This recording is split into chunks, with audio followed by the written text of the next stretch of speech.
जब से मैंने हिंद सेना के निर्माण की घोषणा की है, तब से मुझसे जुड़ने हेतु लाखों संदेश प्राप्त हुए हैं। नीचे दिए गए लिंक के माध्यम से आप हिंद सेना के परिवार का हिस्सा बन सकते हैं। मैं सभी से व्यक्तिगत रूप से बात करने की मुहिम शुरू करूंगा। बता दें कि ऐसा आईपीएस अधिकारी की नौकरी छोड़ चुके शिवदीप लांडे ने एक पोस्ट शेयर करते हुए कहा, बिहार के कई ऐसे वर्दीधारी हैं जिन्होंने अपनी नौकरी छोड़ राजनीति में भाग्य आजमाना चाहा। कई सफल हुए, लेकिन ज्यादा संख्या असफल वर्दीधारियों की ही है। कई पुलिस अधिकारी राजनीति में किस्मत आजमाने आए, लेकिन सफलता कुछ को ही मिली। अक्सर उन्हें ही सफलता मिली जिनके पीछे किसी बड़ी पार्टी का हाथ था। अपने दम पर या छोटी पार्टियों के सहारे आने वालों को ज्यादातर हार का सामना करना पड़ा। ऐसे में एक और आईपीएस अधिकारी ने नौकरी छोड़कर पार्टी बनाकर राजनीति में उतरने का संकेत दिया है।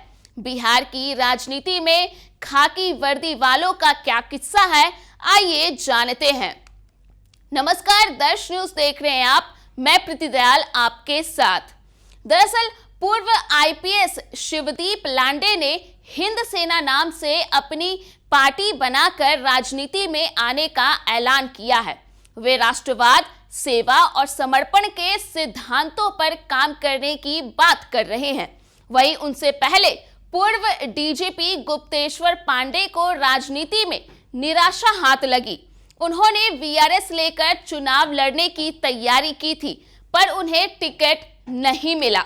इनसे पहले पूर्व डीजीपी आशीष रंजन को कांग्रेस से टिकट तो मिला, लेकिन वे नीतीश कुमार के गढ़ में हार गए।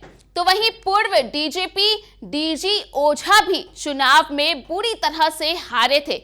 हालांकि कुछ पुलिस अधिकारी जैसे ललित विजय, निखिल कुमार और सुनील कुमार चुनाव जीते और मंत्री भी बने। बता दें कि बिहार की राजनीति में पुलिस अधिकारियों का सफर आसान नहीं रहा है। कई अधिकारियों ने खाकी वर्दी छोड़कर राजनीति में अपनी किस्मत आजमाई, लेकिन सफलता कुछ ही लोगों को मिली। ज्यादातर अधिकारियों को हार का सामना करना पड़ा। अब एक और आईपीएस अधिकारी शिवदीप लांडे ने अपनी राजनीतिक पार्टी बनाकर सक्रिय राजनीति में आने का संकेत दिया है। शिवदीप लांडे बिहार के एक कड़क आईपीएस अधिकारी माने जाते हैं। उन्होंने अपनी राजनीतिक महत्वाकांक्षा जाहिर कर दी है। उन्होंने किसी बड़ी पार्टी का सहारा नहीं लिया, बल्कि हिंद सेना नाम से अपनी नई पार्टी बनाई है। उन्होंने बताया कि उनकी पार्टी राष्ट्रवाद, सेवा और समर्पण के सिद्धांतों पर चलेगी। साथ ही बिहार की जनता की आवाज बनने की कोशिश करेगी। इस प्रयास को शुरू करने के लिए लांडे ने पिछले साल सितंबर में भारतीय पुलिस सेवा से इस्तीफा दे दिया था। शिवदीप लांडे के अलावा बता दें कि पूर्व डीजीपी गुप्तेश्वर पांडे के लिए बिहार की राजनीति एक सबक साबित हुई। उन्होंने पहली बार वीआरएस लेकर चुनाव लड़ने की तैयारी की, लेकिन उन्हें निराशा हाथ लगी। राजनीतिक गलियारों में चर्चा थी कि उन्होंने टिकट के लिए पहले जेडीयू और फिर बीजेपी से बात की, लेकिन उनकी बात नहीं बनी। कहा जाता है कि काफी कोशिशों के बाद उन्होंने वीआरएस वापस ले लिया और फिर से नौकरी करने लगे।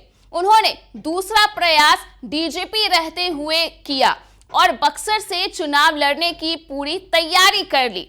राजनीतिक गलियारों में यह माना जा रहा था कि इस बार अश्विनी चौबे का टिकट कट जाएगा और पांडे का सपना पूरा हो जाएगा, लेकिन ऐसा नहीं हुआ।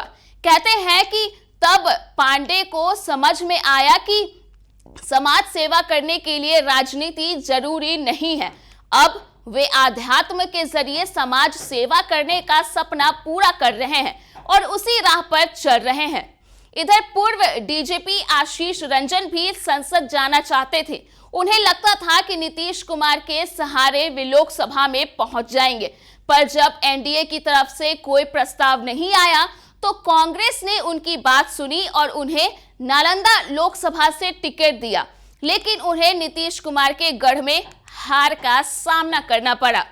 पूर्व डीजीपी आशीष रंजन के अलावा पूर्व डीजीपी डीपी ओझा एक समय शहाबुद्दीन से टक्कर लेने के कारण चर्चा में आए थे और नायक बन गए थे। लोकप्रियता के शिखर पर पहुंचने के बाद ओझा की राजनीतिक महत्वाकांक्षा जाग गई। वे चुनावी मैदान में उतरे, लेकिन उन्हें भारी हार का सामना करना पड़ा, वह भी बेगूसराय से, जिसे वामपंथियों का गढ़ माना जाता है।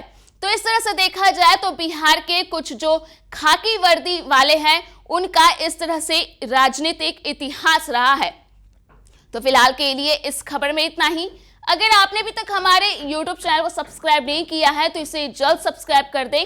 इसके साथ ही अगर ये वीडियो Facebook के माध्यम से देख रहे हैं तो पेज को लाइक करना ना भूलें।